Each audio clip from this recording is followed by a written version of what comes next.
ဘယ်ဒီနဲ့မှမမြဲတဲ့ခန္ဓာကိုယ်ကြီးကိုမြင်အောင်လုပ်လို့မရဘူးတဲ့နော်ယန္တံစာတံဘူတံသင်္ခတံပါလောကဓမ္မတံဝတ္တပပလုစီတိနိတ္တဌာနဝိသတိဖြစ်ပေါ်လာတဲ့အကြောင်းတွေကဖန်တီးလို့ဖြစ်လာတဲ့ခန္ဓာနော်စာတထင်ရှားပေါ်လာတဲ့ခန္ဓာဘူတပါလောကဓမ္မပျက်စီးတဲ့သဘောတရားတွေပါနေတဲ့ခန္ဓာအဲ့ဒီခန္ဓာကိုတံဝတ္တပပလုစီအဲ့ဒီခန္ဓာကြီးမပြတ်ပါစေနဲ့လို့နိတ္တဌာနဝိသတိလုံနိုင်တဲ့အကြောင်းတစ်ခုမှမရှိဘူးမြတ်စွာဘုရားရောလုံနိုင်လားမလုံနိုင်ဉာဏ်နာတွေရောလုံနိုင်လားခန္ဓာကိုယ်နဲ့ပတ်သက်လာလို့ရှိရင်ရထားတဲ့ခန္ဓာနတ္ထိသာတတအမရဏဖြစ်ပေါ်လာတဲ့ခန္ဓာကိုယ်ကြီးကမသိဘူးဆိုတာလို့မရှိဘူးမွေးလာတဲ့လူကမသိတဲ့လူတယောက်မှမရှိဘူးဘာဖြစ်လို့လဲသိတဲ့အမိဖေကမွေးထားတာသိတဲ့အကြောင်းတရားတွေကမပြဲတဲ့အကြောင်းတရားတွေကဖန်တီးထားတာအဲ့ဒါကိုနှလုံးသွင်းမှုမြတ်စွာဘုရားဟောထားတာရှိတယ်အနိစ္စတံဘူတံကုတောနိစ္စဘဝိတ္တိမမြဲတဲ့အကြောင်းတရားကထုတ်လုပ်လိုက်တဲ့အရာဟာဘယ်လိုလုပ်မြင်ပါလဲဆိုလိုတဲ့အဓိပ္ပာယ်က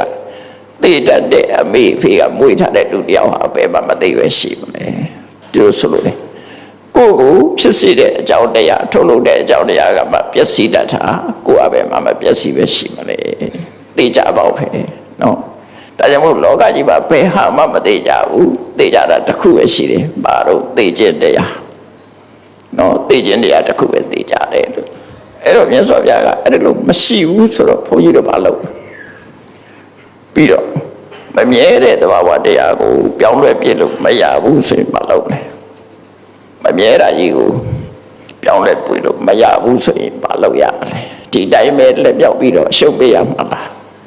အိတ်နေလိုက်ရပါလားလဲဆင်းခံလိုက်ရပါလားဆို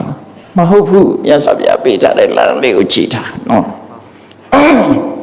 နခတိခသုတ်တံဆိုရှိခန္ဓာဝေကတန်ရောပါဠိတော်နခတိခသုတ်တရားလည်းများတယ်ပေါ့အဲ့ဒီသုတ်တံတစ်ခုမှာယဟန်တစ်ပါးကမြတ်စွာဘုရားကိုမေးတယ်ရှင်ဘုရားတဲ့လူတွေရထားတဲ့ရုပ်ဝေဒနာသင်္ကြန်သင်္ခါရဝိညာဉ်ဆိုတာခန္ဓာ၅ပါးဟာမြဲတာရှိသလားတဲ့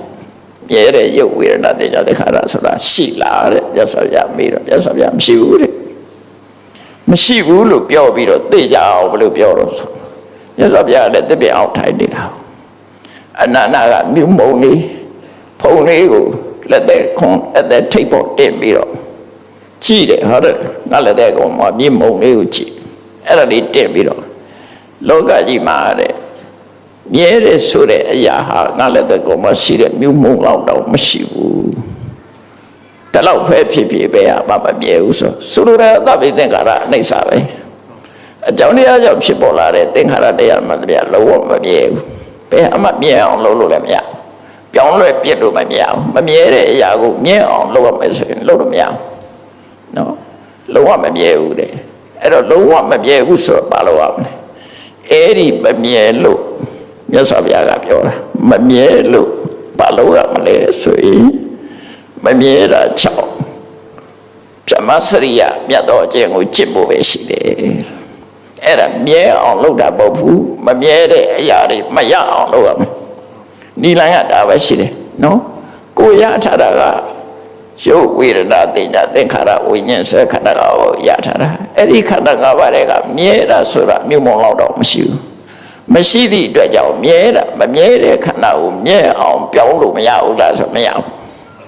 မရတော့ဘာလို့တော့စင်အဲ့ဒါမျိုးမဖြစ်အောင်နော်အဲ့ဒီမမြဲတဲ့သဘာဝတရားကလွတ်အောင်ရတော့အကျင့်ကိုကျင့်ဖို့ပဲလိုတယ်အဲ့ဒါထွက်ပေါက်ပဲ